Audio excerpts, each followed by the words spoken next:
أما بعد فأعوذ بالله من الشيطان الرجيم ومن يعظم شعائر الله فإنها من تقوى القلوب وقال سيدنا رسول الله صلى الله عليه وسلم صيام يوم عاشوراء إني أحتسب على الله أن يكفر السنة التي قبله آمنت بالله صدق الله مولانا العلي العظيم وصدق رسوله النبي الكريم ونحن على ذلك لمن الشاهدين والشاكرين والحمد لله رب العالمين اللهم صل على محمد وعلى آل محمد كما صليت على إبراهيم وعلى آل إبراهيم إنك حميد مجيد اللهم بارك على محمد وعلى آل محمد كما باركت على إبراهيم وعلى آل إبراهيم إنك حميد مجيد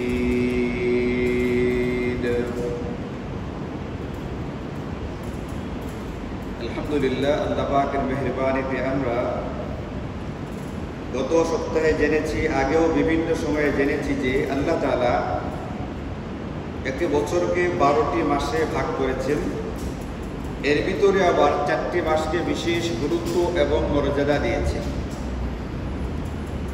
কুরআনুল কারীমে আছে মিনহা আরবাআতুল হুরুম, এই এক বছরের 12 মাসের মধ্য থেকে 4টি মাসকে আল্লাহ তাআলা সম্মানিত করেছেন।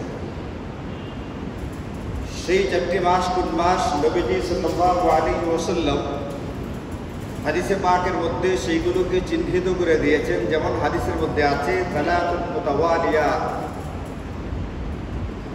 বলে সেই 4টি মাস হচ্ছে যার ভিতরে 3টি মাস একেবারে টানা, যুলকাদা ওয়া যুলহিজ্জা ওয়াল মুহররম ওয়া রজব মুদার, জিলকদ, জিলহজ, মুহররম এবং রজব মাস। 12টি মাসের মধ্যে এই 4টি মাসের আল্লাহ পাকের কাছে এবং নবীজির সুন্নাহ অনুযায়ী বিশেষ ফজিলত এবং মর্যাদাপূর্ণ মাস। এগুলো আমাদের মোটামুটি আগেও জানা আছে। মুহররম যে চলতি মাসটা আমরা গত সপ্তাহে আলোচনা করেছি, চলতি মাসটাকে হাদিসে পাকের ভিতরে নবীজি সাল্লাল্লাহু আলাইহি ওয়াসাল্লাম বলেছেন ফা ইন্নাহু শাহরুল্লাহ, এটা আল্লাহ পাকের মাস। মাস তো 12টাই আল্লাহ পাকের, 12টা মাস সৃষ্টি করেছেন আল্লাহ তাআলা। এরপরও মুহররম মাসটাকে সরাসরি আল্লাহ পাকের দিকে সম্বন্ধ করা, আল্লাহ পাকের সাথে সম্পৃক্ত করা, এটা এই মাসের বিশেষ ফজিলত এবং মর্যাদার একটা প্রমাণ বহন করে। যেহেতু নবীজি সাল্লাল্লাহু আলাইহি ওয়াসাল্লাম এটাকে বলছেন শাহরুল্লাহিল মুহররম, মুহররম হচ্ছে আল্লাহ পাকের মাস। এই মুহররমের কিছু করণীয় বর্জনীয় নিয়ে আমরা গত সপ্তাহে আলোচনা করেছি। আজকে এই মুহররম মাসের একটি বিশেষ দিন আছে। 29 বা 30 দিনের এই যে মুহররম মাসটা, এই মাসটার মাঝখানে একটা দিন বা দিবস আছে, একটা বিশেষ দিন, যে দিনটাকে কেন্দ্র করে শুধুমাত্র ওই দিনের সাথে সম্পর্ক করে আল্লাহ এবং তার রাসূলের পক্ষ থেকে কিছু আমল আমাদেরকে দেওয়া আছে। এই যে শুধুমাত্র এই দিনের সাথে সম্পর্কিত আমলগুলো দেওয়া, এটা প্রমাণ বহন করে এই দিনটার একটা বিশেষ গুরুত্ব আমাদের ইসলামী শরিয়াতে আছে। শুধুমাত্র কতগুলো আমল দেওয়া আছে এটা না, এই দিনে অতীতের ঐতিহাসিক কিছু ঘটনা সংঘটিত হয়েছে, বিশাল বিশাল ঘটনা এবং অতি মর্যাদা সম্পন্ন বিশেষ তাৎপর্য বহন করে এমন কিছু ঘটনাও আল্লাহ তাআলা এই দিবসে সংঘটিত করিয়েছেন। এত প্রমাণিত হয় ওই দিনটা বিশেষ একটা দিবস। এখন মুহররম মাসের ওই দিনটা কোনটা? যে দিনটাতে বেশ কিছু ঐতিহাসিক ঘটনা সংঘটিত হয়েছে এবং যে দিনটাকে কেন্দ্র করে আল্লাহ এবং তার রাসূলের পক্ষ থেকে কিছু আমল আমাদেরকে দেওয়া হচ্ছে। এখন হাদিসে পাকের মধ্যে আছে নবীজি সাল্লাল্লাহু আলাইহি ওয়াসাল্লাম মক্কা থেকে হিজরত করে মদিনায় গেলেন। আমরা জানি এই ইতিহাস, আমাদের জানা থাকা উচিত।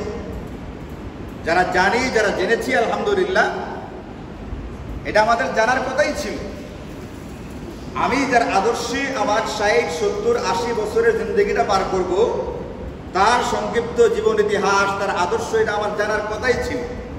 কারণ তার আদর্শই হবে আমার 60, 70 বছরের জিন্দগির চলার পাথেয়। যদি কোনো ব্যক্তি যার এই পাথেয় ছাড়া জিন্দগি যাপন করে, তাহলে সেই ব্যক্তি দুনিয়াতেও নাকাম হবে, পরকালেও ভয়ঙ্কর রকমের নাকাম হবে। আল্লাহ বলছেন, মা আতাকুমুর রাসূলু ফাখুযুহু ওয়া মা নাহাকুম আনহু ফান্তাহু।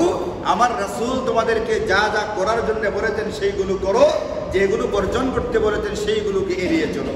এখন আপনি যদি তার আদর্শই না জানেন, আমি যদি তার আদর্শ না জানি, তার আদর্শ সম্পর্কে অবগত না হই, তাহলে তিনি কি করতে বলেছেন, কি ছাড়তে বলেছেন, এটা জানাই সম্ভবপর হবে না। এই জন্য নবীজির ইতিহাস আমাদের জানতে হবে, নবীজির জীবনে আমাদের পড়তে হবে। এইগুলো আমার পদে পদে, আমার জিন্দগির প্রত্যেকটা ক্ষেত্রে এইগুলোকে প্রয়োগ করতে হবে, নিজের জিন্দগিতে ধারণ করতে হবে। এই নবীজি সাল্লাল্লাহু আলাইহি ওয়াসাল্লামের জীবনের অতি গুরুত্বপূর্ণ একটি ঘটনা হচ্ছে, নবীজি এক সময় আল্লাহ পাকের হুকুমে মক্কা থেকে হিজরত করে মদিনায় গেলেন। মদিনায় যাওয়ার পরে গিয়া দেখেন ওখানকার যারা ইহুদি, মদিনাতে ইহুদিদের একটা বিশাল গোষ্ঠী বসবাস করত।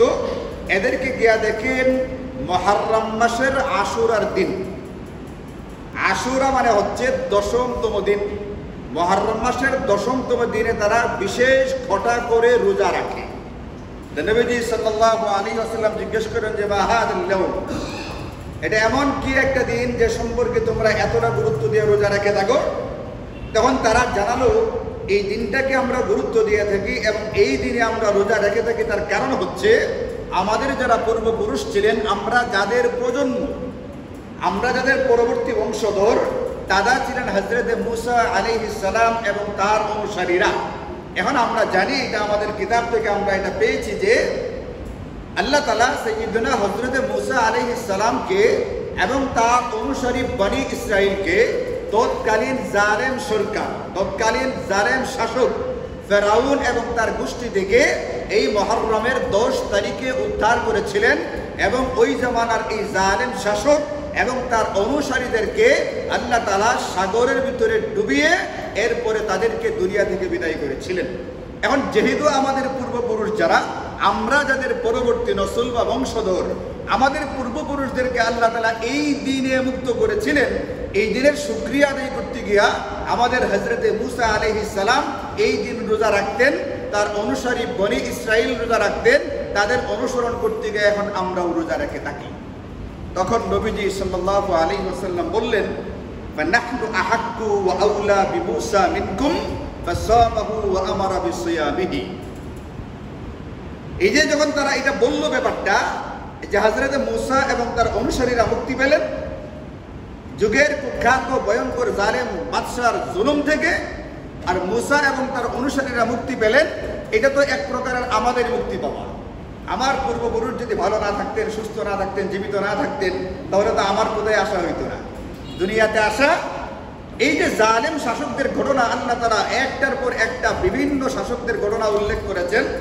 আফসোসের কথা হচ্ছে, এই ঘটনাগুলো থেকে পরবর্তী জামানায় যারা এখন শাসক হচ্ছে, এরা এখান থেকে শিক্ষা নেয় না।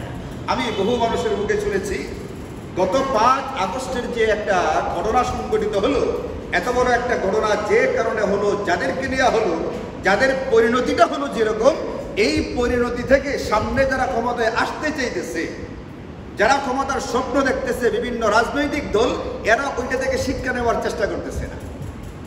ওরা 16-17 বছরে যে কাজগুলো করেছে, যেগুলোর কারণে পরবর্তীতে এমন একটা ভয়ঙ্কর এবং নিচু প্রকৃতির পরিণতি বরণ করতে হলো। এত উন্নতি, এত কিছু করার পরে যখন এতটা নির্মমভাবে তাদের দেশ ছাড়তে হলো, জেলে যেতে হচ্ছে, জুতার বাড়ি খেতে হচ্ছে, জুতার মালা গলে পড়ানো হচ্ছে, যে কারণগুলোর কারণে, এই কারণগুলোই এখন অন্যান্য কিছু রাজনৈতিক দল যারা এখনো ক্ষমতায় আসে নাই, ওরা তো ক্ষমতায় ছিল, ক্ষমতায় থেকে তারপরে অপকর্মগুলো করেছে। আর অন্যান্য কিছু দল এমন আছে যারা এখনো ক্ষমতায় আসে নাই, মাত্র ক্ষমতায় যাওয়ার স্বপ্ন দেখতেছে, এখনই তারা ওই কাজগুলো করতে শুরু করছে। কেন? শিক্ষা নেওয়া হচ্ছে না। আল্লাহ তাআলা জালেম শাসকদের ঘটনা কুরআনে বর্ণনা করেছিলেন এইগুলো থেকে কি নেওয়ার জন্য। 16-17 বছর যদি পার হইতে পারে তাহলে 5 বছর কি পার হবে না? হবে না। 16-17 বছর পরে যদি মানুষ জুতা পেটা করে বিদায় করতে পারে তাহলে 5 বছর পরে আরেকটা দলকে জুতা পেটা করে বিদায় করতে এই দেশের জনগণ পারবে না? পারবে না। শুধু এই দেশ না, আল্লাহ তাআলা যুগে যুগে সারা দুনিয়ার বিভিন্ন জালেম শাসকদের ইতিহাস কুরআনুল কারীমে উল্লেখ করেছেন। আমাদের কথা ছিল এটা কুরআনুল কারীমের তিলাওয়াত করা হবে, এখানকার তাফসীরগুলো পড়া হবে, শোনা হবে, এখানকার শিক্ষাগুলো নিয়ে নিজের জিন্দেগিতে ধারণ করতে হবে। কিন্তু সেই শিক্ষা নেওয়া দূরের কথা, এখান থেকে বহু দূরে আমরা পড়ে আছি। ফলাফল, রেজাল্ট, ফেরাউনের যে পরিণতি হয়েছিল এর মতো জালেম শাসকদের পরিণতি একই রকম হবে। এটা শুধুমাত্র যারা অতীত হয়ে গেছে এদের না, সামনেও যারা একই রকমের আচরণ করবে এদের হাসর নাসর, এদের পরিণতি, এদের আঞ্জামটা এরকম হবে। এটা চূড়ান্ত, এটা সিদ্ধান্ত হওয়া একটা বিষয়।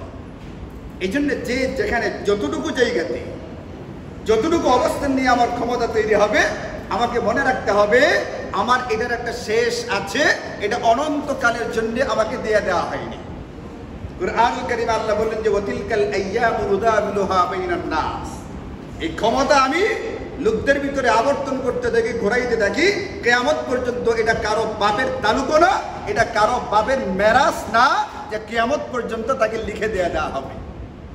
16-17 বছর হোক, শেষ হয়েছে না? হয়েছে না। সামনে এরকম 16-17 বছর, 20 বছর যাবে, কিন্তু 20 বছর কি শেষ হবে না? হবে না। 20 বছর শেষ হবে, কিন্তু আচরণ যদি আগে ওনাদের মতো থাকে তাহলে ওই যে কিছুদিন আগে দেখলাম অত্যন্ত দাপুটি অফিসার, প্রধান নির্বাচন কমিশনার ছিল একটা ইলেকশনের, নুরুল হুদা। আপনারা দেখেছেন সেই ভিডিওটা, সামাজিক বা সোশ্যাল মিডিয়াতে এসেছে। গলায় জুতার মালা পরানো হয়েছে, এমনকি জুতা দিয়ে তার মুখে আঘাত করা হচ্ছে। অত্যন্ত অসহায় সে, শুধু একা না, সামনে যে পুলিশগুলো ছিল তারাও ছিল নির্মম অসহায়, অতি চরম রকমের অসহায়।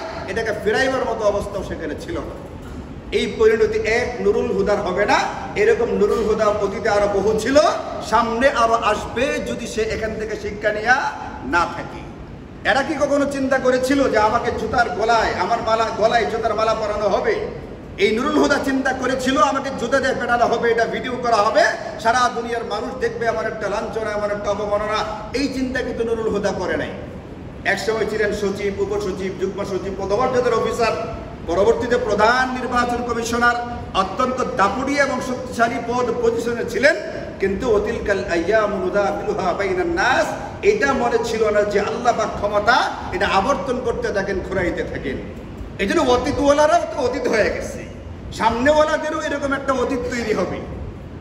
সামনে যারা আসবে এদের জিন্দেগির অতীত আছে না? এখন এই মসজিদের খতিব আমি আবু সালেহ, কিন্তু আজ থেকে 50, 60, 70, 100 বছর পরে আমি কি অতীত হব না? হব না।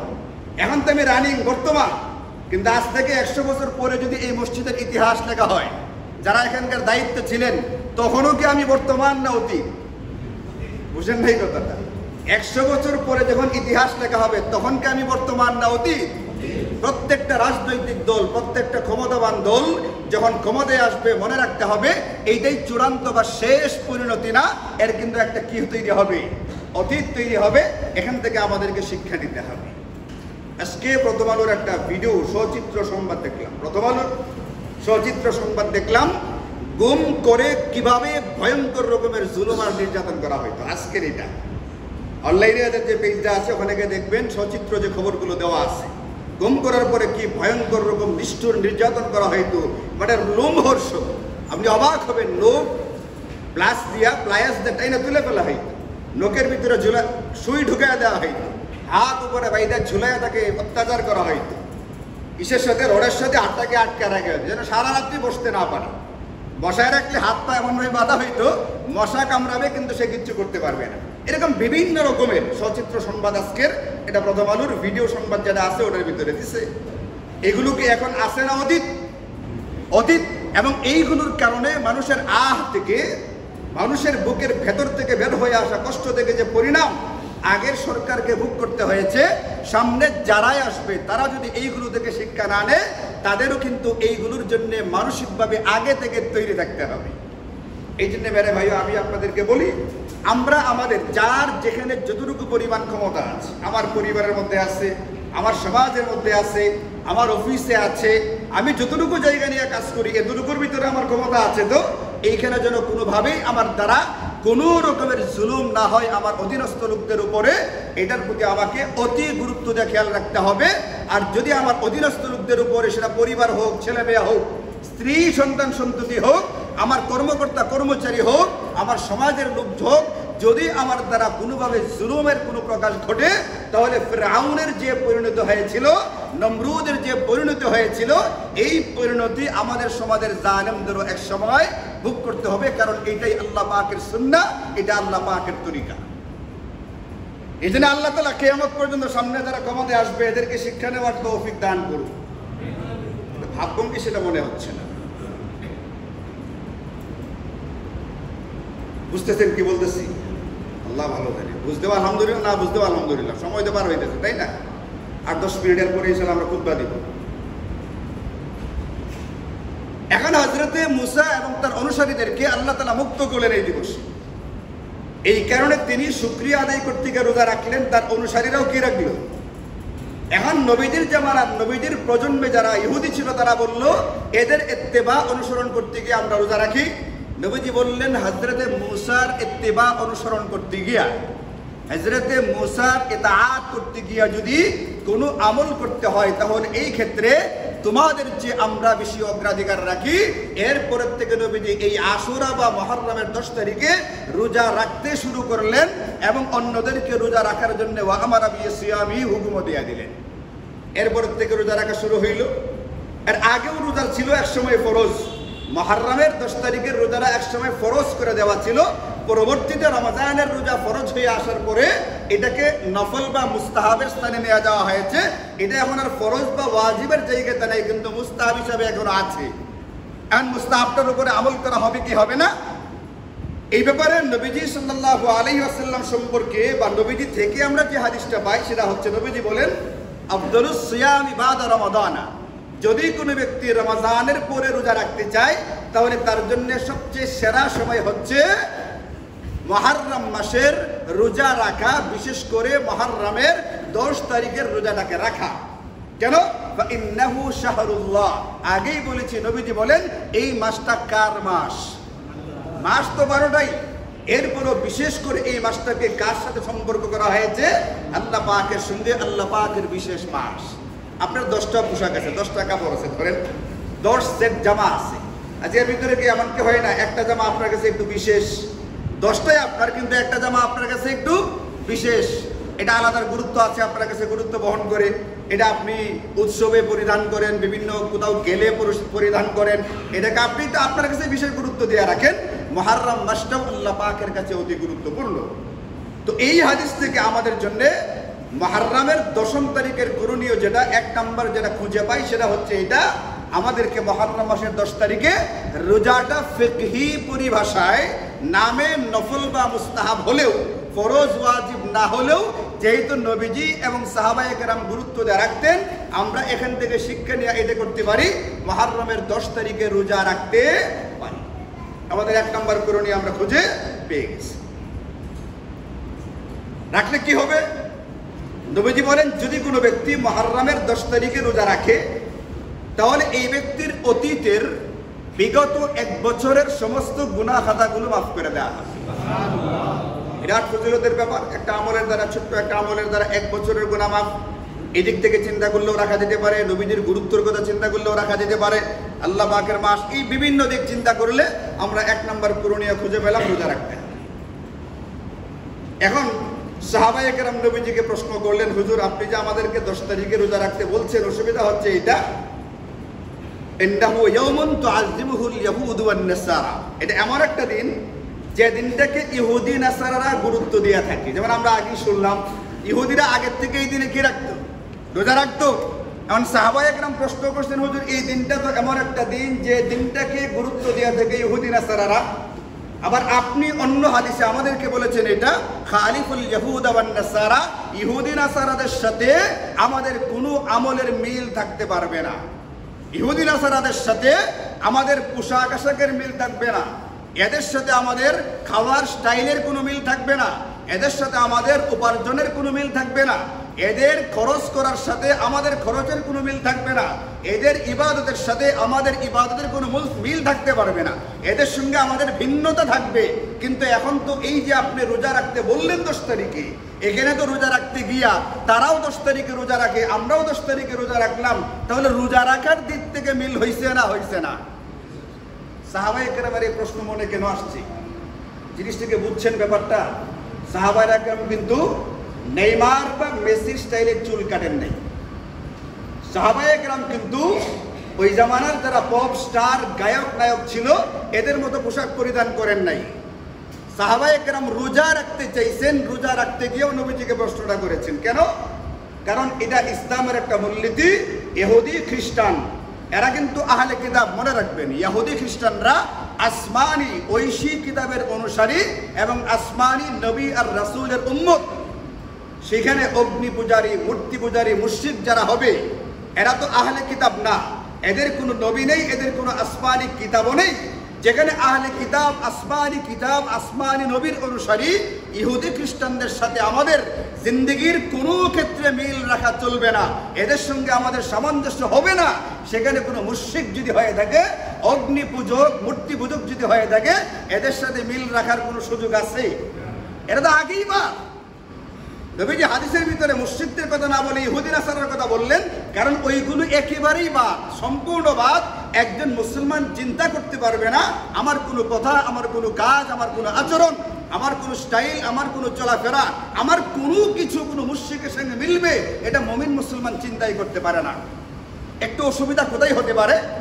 যেহেতু আমরাও একটা আসমানি কিতাব কুরআনের অনুসারী, আমরাও যেহেতু আল্লাহর একজন নবী, নবী মুহাম্মদুর রাসূলুল্লাহর অনুসারী, ইহুদিরা একটা আসমানি কিতাব তাওরাতের অনুসারী, তারাও একজন নবী মুসার অনুসারী, খ্রিস্টানরা একটা আসমানি কিতাব ইনজিলের অনুসারী, খ্রিস্টানরা একজন নবী ঈসার অনুসারী। এখন মুসলমানরা ভুল করে ফেলতে পারে, আমরা যেহেতু আসমানি কিতাব আসমানি নবীর অনুসারী, এরাও আসমানি কিতাব আসমানি নবীর অনুসারী, মুসলমান মনে হয় এদের সঙ্গে মিশে যেতে পারে। এই মিশ যেন না ঘটে, নবীজি বলছেন ইহুদি নাসারাদের সঙ্গে তোমাদের কোনো মিল থাকতে পারবে না।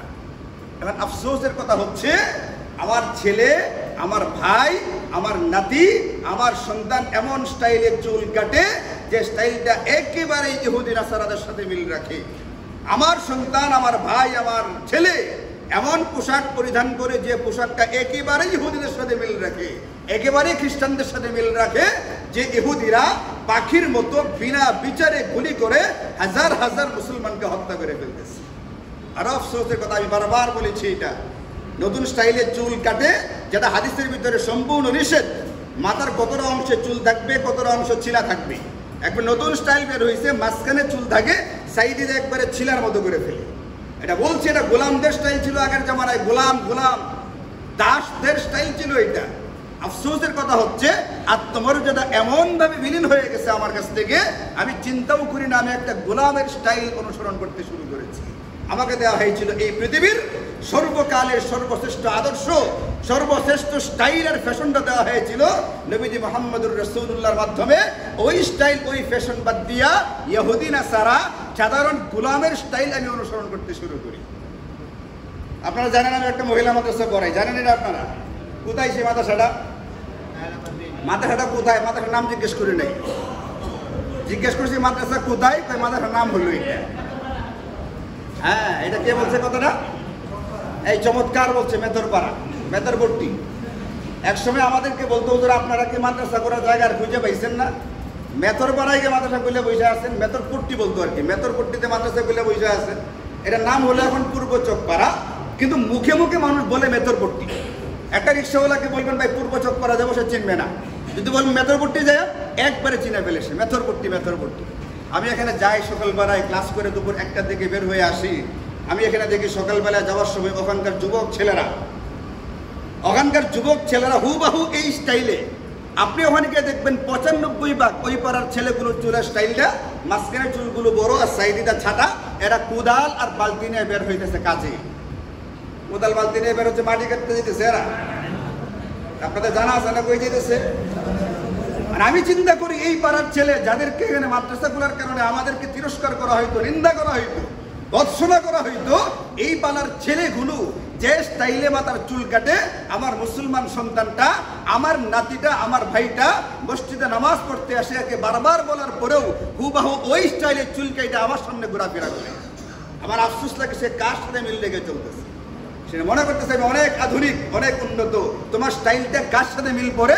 তুমি ওই পট্টিতে গিয়ে, ওই পাড়াতে গিয়া, ওই পাড়ার এলাকার যুবকদের সাথে মিলাইয়া দেখো তোমার মাথার স্টাইলটা আর এদের স্টাইলটা হুবহু মিলে কি মিলে না।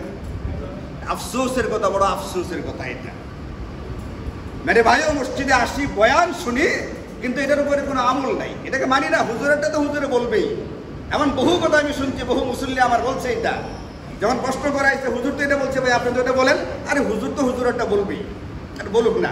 আমরা আমরারটা করি, হুজুর হুজুরেরটা বলুক। আগে এই কান দিয়ে ঢুকতো, ওই কান দিয়ে বের হয়ে যেত, মাথায় আটকাইতো না। আর এখন কান দিয়ে ঢুকেও না, একবারে কোন দিক দিয়ে জায়গা, উপর দিয়ে জায়গা, বাড়ি বাইরে। আগে আমল করতো না, এই দিকটা ঢুকতো, অন্তত এই দিকটা ঢুকে ওই দিকটা বের হইতো, মাথার ভিতরে যাইতো। এখন আর ভিতরে যায় না, একবারে কোন দিক দিয়ে বলাই দেয়, উপর দিয়ে ছেড়ে দেয়। সাহাবায়ে কেরাম প্রশ্ন করেছেন এটা, হুজুর এটা তো ইহুদিদের সাথে মিলে যায়, এখন কি করা হবে? এটা তো মিল থাকার কথা না। নবীজি বললেন যে ফাইদা কানাল আমুল মুকবিলু ইনশাআল্লাহ, ইনশাআল্লাহ যদি আগামী বছর আল্লাহ আমাদেরকে বাঁচিয়ে রাখেন, আমরা 10 তারিখ না, এর সঙ্গে আগের 9 তারিখ মিলিয়ে তারপরে 2টা রোজা রাখবো। এরা রাখে 1টা, আমাদের হবে 2টা, তাহলে আর কি রইল না? মিল রইল না। এই জন্য মেরে ভাই আমাদের 2 নম্বর করণীয় যেটা, এই রোজা রাখার পদ্ধতিটা, আশুরা রোজা রাখতে গেলে আমাদেরকে আগের একদিন মিলিয়ে তারপরে রোজা রাখতে হবে। যদি কোনো কারণে আগের দিন রোজা রাখা সম্ভবপর না হয়ে ওঠে, তাহলে অন্তত পরের দিন হলেও মিলাইয়া একের জায়গায় কয়টা করতে হবে? 2টা করতে হবে, যাতে করে ইহুদিদের সঙ্গে আমাদের মিল না পড়ে যায়। যেখানে ইসলাম বলছে আমলের দিক থেকেও তোমরা ইহুদি নাসারাদের সাথে মিল রাখো না, সেখানে যেটা আমল না, ভিন্ন জিনিস, ওখানে কিভাবে আমার সঙ্গে একটা ইহুদির, কিভাবে আমার সঙ্গে একটা খ্রিস্টানের, কিভাবে আমার সঙ্গে একটা মুশরিকের মিল হয়, চিন্তা করা চাই, এগুলো দেখা চাই, বোঝা চাই। কোরআনে বলেন বাবাশশির ইবাদ আল্লাযীনা ইসতামিউনাল কাওলা, আল্লাহ বলছেন কোরআনে, নবীজি আপনি ওই সমস্ত লোকদেরকে সুসংবাদ দেন, মসজিদের সবাইকে না। এই ভাগ কিন্তু আমি করিনি, এই ভাগ করেছেন কে? এটা কোরআনুল কারীমের আয়াত বলছে এটা। আল্লাহ বলছেন নবীজি আপনি ওই সমস্ত মুসল্লিদেরকে, সামে যারা, শ্রোতা যারা, সুসংবাদ দিন, যারা ইসতামিউনাল কাওলা ফায়াত্তাবিউনা আহসানা, উপর দিয়ে মারে না, বরং কথাটা মনোযোগ দিয়ে শুনে এরপরে এই কথাগুলোর আমল করে, কথাটাকে শুনে এবং এইগুলোর উপরে ফায়াত্তাবিউনা আহসানাহু আমল করে, এদের জন্য সুসংবাদ। আর বাকিরা শুনলো, অনেকক্ষণ বৈশাও ছিল, কিন্তু হুজুরেরটা তো হুজুর বলবেই, বলতে থাকা অসুবিধা নেই। এদের জন্য আল্লাহ পাকের পক্ষ থেকে কি নাই, মনে রাখবেন এই কথাটা। আপনি আমার কথাটাকে উড়াই দিবেন, কোনো অসুবিধা নেই। আমার কথা শতভাগ মানুষ মানবে এটা আমি বিশ্বাস করি না। নবী রাসূলদের মধ্যে মানে নেই, সেখানে আমি তো আমার উপরে চলতেছি, বুঝছেন কিনা কথাটা? আমার কথা শতভাগ মানবে এটা আমি বলি না কোনোদিন, কিন্তু এটা মনে রাখবেন সুসংবাদ তার জন্যে যে কথাটা শুনে এবং মানার চেষ্টা করে। আর যে কথা শুনে কিন্তু মানে না, এর সঙ্গে কোনো সুসংবাদ নেই। এবং এর স্বভাবটা হচ্ছে, কুরআনে বর্ণনা করা আছে মুশরিকদের ব্যাপারে, ইহুদিদের ব্যাপারে, এরা বলতো সামিআনা ওয়া আসাইনা, শুনলাম কিন্তু মানতে পারবো না। একেবারে হুবহু এই কথাটাই আছে ইহুদিদের কথা, এটা শুনলাম কিন্তু কি করতে পারবো না। মনে রাখবেন যারা এই কথা বলেন যে হুজুরের বয়ান শুনছে কিন্তু এটা বেহিল লাগে না, এটা মানা দরকার নেই, হুজুর কইছে কইয়া লাগে, এর মানে কি? শুনলাম কিন্তু কি করতে রাজি না, মানতে রাজি না। এই কথাটা যারা বলেন, মনে রাখবেন কোরআন বলছে আপনার এই কথা কাদের সাথে মিল রাখে? এই কথা কাদের? এটা ইহুদিদের কথা। এটা আপনাকে মাথায় রাখতে হবে, এবং সুসংবাদকার জন্য এটাও আপনি মাথায় রাখবেন ইনশাআল্লাহ। আল্লাহ তাআলা আমাদেরকে বোঝার তৌফিক দান করেন। 1 নম্বর করণীয় 10 তারিখে রোজা। রোজা রাখার পদ্ধতি হচ্ছে এটা, আগের 9 তারিখে মিলিয়ে রোজা রাখা চাই। কোনো কারণে সম্ভব না হলে পরের 11 তারিখ মিলিয়ে রোজা রাখবেন। এই বছরের মুহররমের রোজা কোনটা? আগামী শনিবার, মানে আগামীকালকে দিবাগত রাতে খেয়ে রবিবারের রোজাটা হবে আশুরার রোজা। আগের দিন মিলাইতে হইলে আজকে সেহরি খেয়ে কালকে রোজাটাও রাখতে হবে। যারা রোজা রাখতে চাই আজকে সেহরি খেয়ে কালকেরটা রাখবো এবং আগামীকালকে সেহরি খেয়ে ইনশাল্লাহ রবিবারের রোজা রাখবো। নিজেরা রাখার চেষ্টা করি, ঘরের মা বোনদেরকে মাসালাটা বলে দেই, তাদেরকে রোজা রাখার জন্য উৎসাহিত করি। আল্লাহ তাআলা তৌফিক দান করুন। 2 নম্বর একটা আমল, এক সাহাবী একবার এসে নবীজিকে জিজ্ঞেস করেন, হুজুর আমি যদি রমজানের পরে অন্য কোনো মাসে রোজা রাখতে চাই, রমজান তো রাখি কিন্তু রমজান ছাড়া 11 মাস আছে, 11 মাসের মধ্যে আমার সবচেয়ে গুরুত্ব দিয়ে কোন মাসে রোজা রাখা দরকার? নবীজি বললেন যে ইন কুনতা সাইমান ফাসুমিল মুহাররম, যদি রোজা রাখতে চাও তাহলে মুহররম মাসের রোজাটা রাখো। কেন? ফা ইন্নাহু শাহরুল্লাহ, এটা আল্লাহ পাকের মাস এবং এই মাসের একটা ফজিলত হলো এই দিন আল্লাহ পাক অতীতের বিভিন্ন সম্প্রদায়ের তওবা কবুল করেছেন, ওয়া ইয়াতুবু ফীহি আলা কওমিন আখারিন, এবং ভবিষ্যতে বিভিন্ন সম্প্রদায়ের তওবা আল্লাহ তাআলা কবুল করবেন। কিয়ামত পর্যন্ত যারা এই দিনগুলোর ভিতরে গুরুত্ব দিয়ে তওবা করবে এদের তওবা আল্লাহ কবুল করবেন। এই তওবা কবুল হওয়াটা আমার আপনার জিন্দেগির একটা অনেক বড় রকমের বিষয়, অনেক বড় রকমের তৌফিক। এই জন্যে মুহররম মাসটা সবটাই পারলে না হলে অন্তত 10 তারিখে বিশেষ গুরুত্ব দিয়ে কোনো একটা টাইমে 2 রাকাত বা 4 রাকাত সালাত তওবা নামাজ পড়ে আল্লাহ পাকের কাছে দোয়া করে নিজের গুনাহগুলোকে মাফ দেওয়ার চেষ্টা করি। আল্লাহ তাআলা তৌফিক দান করেন। 3 নম্বর আরেকটা আমল, এটা হলো নবীজি বলেন যে মান ওয়াসআ ইয়াউম আশুরা, যে ব্যক্তি আশুরার দিনে আলা আহলি, তার পরিবার পরিজনের জন্য সামর্থ্য অনুযায়ী একটু ভালো খানা পিনার ইন্তজাম করবে, আল্লাহু আলাইহি তুলা সানাতিহি, আল্লাহ তাআলা তার 1 বছর ভালোভাবে পার করার ব্যবস্থা করে দিবেন। এই জন্য আমরা যার যার অবস্থা অনুযায়ী শনি এবং রবিবারে রোজা রাখার পরে সামর্থ্য অনুযায়ী ভালো খানা পিনার ইন্তজাম করি। রোজা রাখতে না পারলেও এটার উপর আমল করতে কোনো অসুবিধা নেই। এই জন্য যে কয়টা পারি সেইগুলো করব, এইগুলোর একটাও ফরজ বা ওয়াজিব না, সুন্নত মুস্তাহাব, সবগুলো করতে হবে এটাও কোনো জরুরি না। কেউ যদি ভেঙে ভেঙে 1টা 2টা করতে চায় সেটাও করতে পারে, সবগুলো পারলে ভালো। আপনি যে ভালো খানা পিনার ইন্তজাম করেন, আল্লাহ তাআলা আমাদেরকে তৌফিক দান করুন। তাহলে আমরা এই আলোচনা থেকে আমাদের করণীয় পেয়েছি 3টা। আজকের আলোচনায় করণীয়, 1 নম্বর আশুরার দিনে রোজা রাখতে হবে। 2 নম্বর রোজাটার সঙ্গে, এটা 2 নম্বর না, 1 নম্বরের সাথে পদ্ধতিটা আশুরার রোজার সাথে আগে বা পরের দিন মিলিয়ে রোজা রাখবেন, এটা হচ্ছে 1 নম্বর। 2 নম্বর হচ্ছে আশুরার দিন বিশেষ গুরুত্ব দিয়ে তওবা ইস্তেগফারের আমল করা, এবং 3 নম্বর হচ্ছে এই দিন ঘরের লোকদের জন্য ভালো খানা পিনার ইন্তজাম করা। আল্লাহ তাআলা আমাদেরকে তৌফিক দান করুন। এই আলোচনা করতে গিয়ে আমরা এখান থেকে যারা সংশ্লিষ্ট আলোচনা থেকে যে শিক্ষাটা পেয়েছি, ভিন্ন দুটো শিক্ষা। একটা হচ্ছে ইহুদি নাসারা বেঈমানদের সঙ্গে আমাদের কোনো ক্ষেত্রে কি থাকতে পারবে না, মিল থাকতে পারবে না। এখান থেকে আমরা আরেকটা শিক্ষা পেয়েছিলাম, এটা জালেম শাসককে আল্লাহ তাআলা একটু সময় দেন, সুযোগ দেন, চূড়ান্তভাবে কি দেন না, ছেড়ে দেন না, এর কঠোর পরিণতি ভোগ করতে হয়। এই জন্য কিয়ামত পর্যন্ত যারা যারা ক্ষমতা আসবে অতীতের শাসকদের, অতীতের জালেম বাদশাদের ইতিহাস থেকে শিক্ষা গ্রহণ করা চাই। এই মোট আলোচনা আমার হয়ে গেছে গা। সাথে শুধু একটা কথা 1 মিনিটে বলে দিচ্ছি, এটা হচ্ছে এই দিনটাকে কেন্দ্র করে আমরা হযরতে হুসাইন রাদিয়াল্লাহু আনহু এর শাহাদাতের ঘটনাকে গুলিয়ে ফেলি।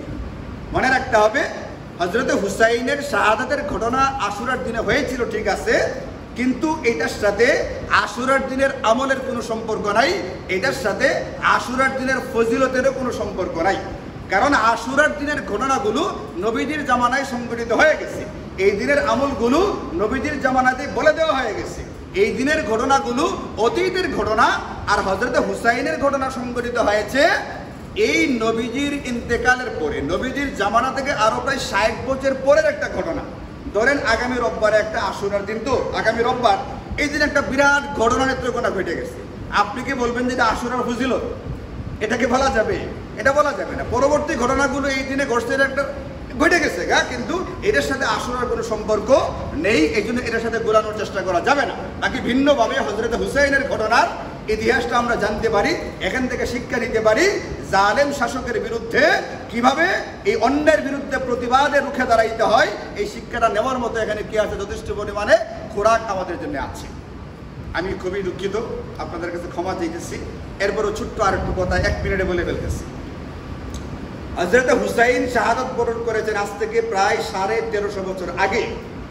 হুসাইনের শাহাদাতকে কেন্দ্র করে এখন গোটা পৃথিবীতে শোক পালন করা হয়, মরসিয়া গাওয়া হয়, মাতম করা হয়, শরীরকে রক্তাক্ত করা হয়, মরসিয়া বানিয়ে এটা নিয়ে মিছিল করা হয়, শরবত পান করানো হয়, বাচ্চাদেরকে ক্ষুধার্ত রাখা হয়, ইত্যাদি বিভিন্ন রকমের কুসংস্কার সংস্কার বা এগুলো আছে, এগুলো একটাও শরীয়তে গ্রহণযোগ্য না। মনে রাখবেন, শোক পালন করা যায় একজন ব্যক্তির মারা যাওয়ার পরে সর্বোচ্চ 3 দিন। কয় দিন? মনে রাখবেন, যে কোনো মহান ব্যক্তি হোক না কেন, সে মারা যাওয়ার পরে ইসলাম বলছে তুমি যদি মুসলমান হয়ে থাকো, নবীজি কথাটা খুব কড়াভাবে বলছেন, তুমিনু বিল্লাহি ওয়াল ইয়াউমিল আখির, তুমি যদি মুসলমান হয়ে থাকো তাহলে তোমার জন্য 3 দিন পরে কোনো মৃতের জন্য শোক পালন করা জায়েজ নাই।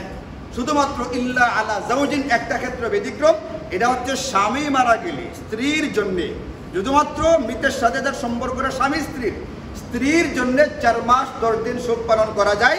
এই 4 মাস 10 দিনের পরে অন্যদের জন্য 3 দিন পরে জীবনে আর কোনোদিন শোক পালন করা যাবে না, যদি সে নিজেকে ইমানদার দাবি করে থাকে।